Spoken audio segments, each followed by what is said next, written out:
we as women,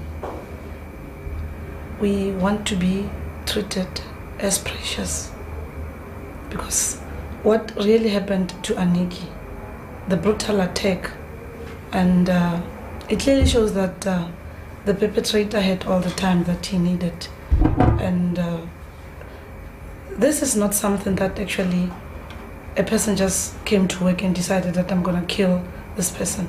This is something that one actually planned, and I bet this guy actually studied the whole area, hence the safety of Anikie was so compromised. And I believe that perpetrator knew that safety, especially in that particular mine, it's not up to standard. Hence he managed to come to work heavily intoxicated. Hence he managed to go underground heavily intoxicated. The question that we ask ourselves as a family is that, I once worked in the mining industry. I know this kind of things. Before any shift can commence, there has to be a safety talk. Where was this guy? Are you saying to me no one from the colleagues could pick up that this person is heavily intoxicated? Because now, the thing is, working underground, that area is very dangerous. I wouldn't even allow somebody that I can see that he is a danger to himself to come and endanger me. So surely someone could have seen something. This is something that is so hating that when the investigation sort of started, and when the investigating officer addressed us as the family and we were told that the perpetrator was heavily intoxicated, the first question that we asked was that we spent almost 95, if not 97% of our time at work. Safety of every employee at work, it has to be a priority. Why was Anikie's safety compromised? Is it because of only maybe the employer only concentrate on production? When coming to safety, no. It's not a priority. Safety, the only thing they concentrate at is production. Safety comes after that. So it clearly shows that Anikie met her untimely death due to negligence. Had safety of that particular mine up to standard, Anikie wouldn't have passed away or brutally attacked like she was. Anikie was working for, she was a member of National Union of Mine Workers. My understanding was that most of these unions, they fought for women to also have equality in areas where previously they were predominantly by men. Fine, we were all happy that women can go, they can work underground, they can work in respective areas. But does this actually open doors for further abuse and humiliation to women? Is this what the union fought for? My understanding was that women must go and work anywhere without any fear.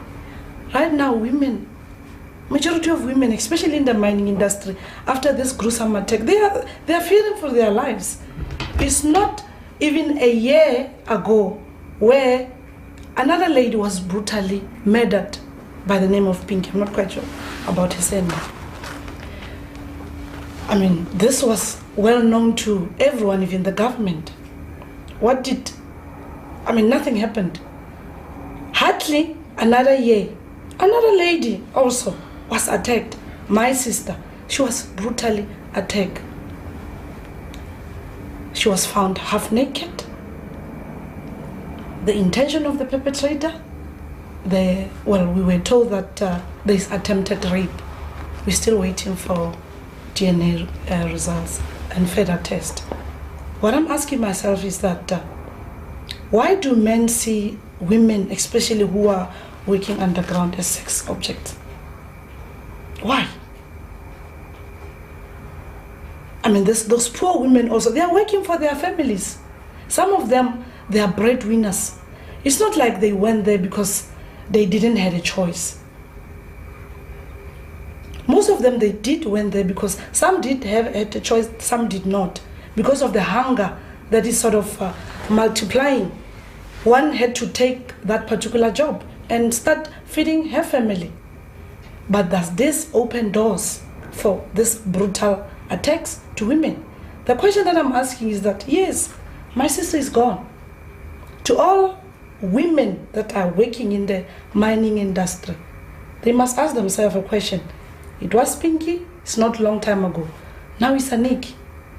Who is next? What is our government doing about that?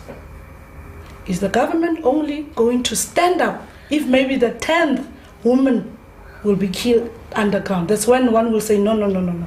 We need to do something about that. The poor, they fought. They fought for women to get this equality. Is that not good enough?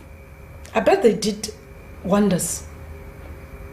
But did this actually open doors for this brutal attack? It's so sad because my sister had electrical engineering qualifications. My sister also had national certificate in electronics, N6. But she was working as a belt attendant for more than 5 years. This also poses a question as to, fine, women have been given this chance to go and work underground. Are they being given a chance to also get promotion? No, they are not. It's like, okay, fine, let this woman go and work underground. So what? There's no promotion. One will work as a belt attendant for the next coming 10 years. If Anikie, with the qualification that he had, she worked for 5 years without any person noticing that, this lady deserves to go to this level. I actually engaged her, wherein she kept on saying to me that, Cecilia, I went to HR several times, but it clearly shows that no one actually gives a damn about giving me a chance. Hence, I actually asked her that, the best thing for you is to go and upskill yourself by doing computer courses. She did register, and the nice part is that she even bought herself a laptop. She was busy doing assignment and so forth. I even advised her that, the best thing, because now I'm seeing no movement at all. Maybe it's about time you start, flying your wings and consider companies like Eskom, Telkom, and maybe you might get the leadership in those companies. But clearly the mind, from what I've picked up of what I've seen, women get abused. Women are still underprivileged. Most men, when they see women, they just see sex object. The sad part is that where Anikie was working, it's unfortunate I never had the opportunity. No, I didn't want to go there. My mom, she's 78 years old. It pained my heart when our mom said, I want to go underground. I want to go and see where my daughter took her last breath. I was so shaking. The first thing that came to me was that, what if my mom has a heart attack? But hey, she's brave. She's very brave. She went there. I think she doesn't have closure as yet. But I think going underground and seeing where her daughter was working sort of painted a different picture. But when she came back, when she addressed the rest of the family, she was so sad. Her face was so sad. She said, if I knew where my daughter was working, I wouldn't have allowed her to go and work there. I would have shared the pension money that I'm getting every month with her. Because what I've seen, not even, what she said to us, that place is so horrific. You wouldn't even allow your mom or your wife or your sister or any female person closer to you to go and work in an area like that. Know more about your world. enca.com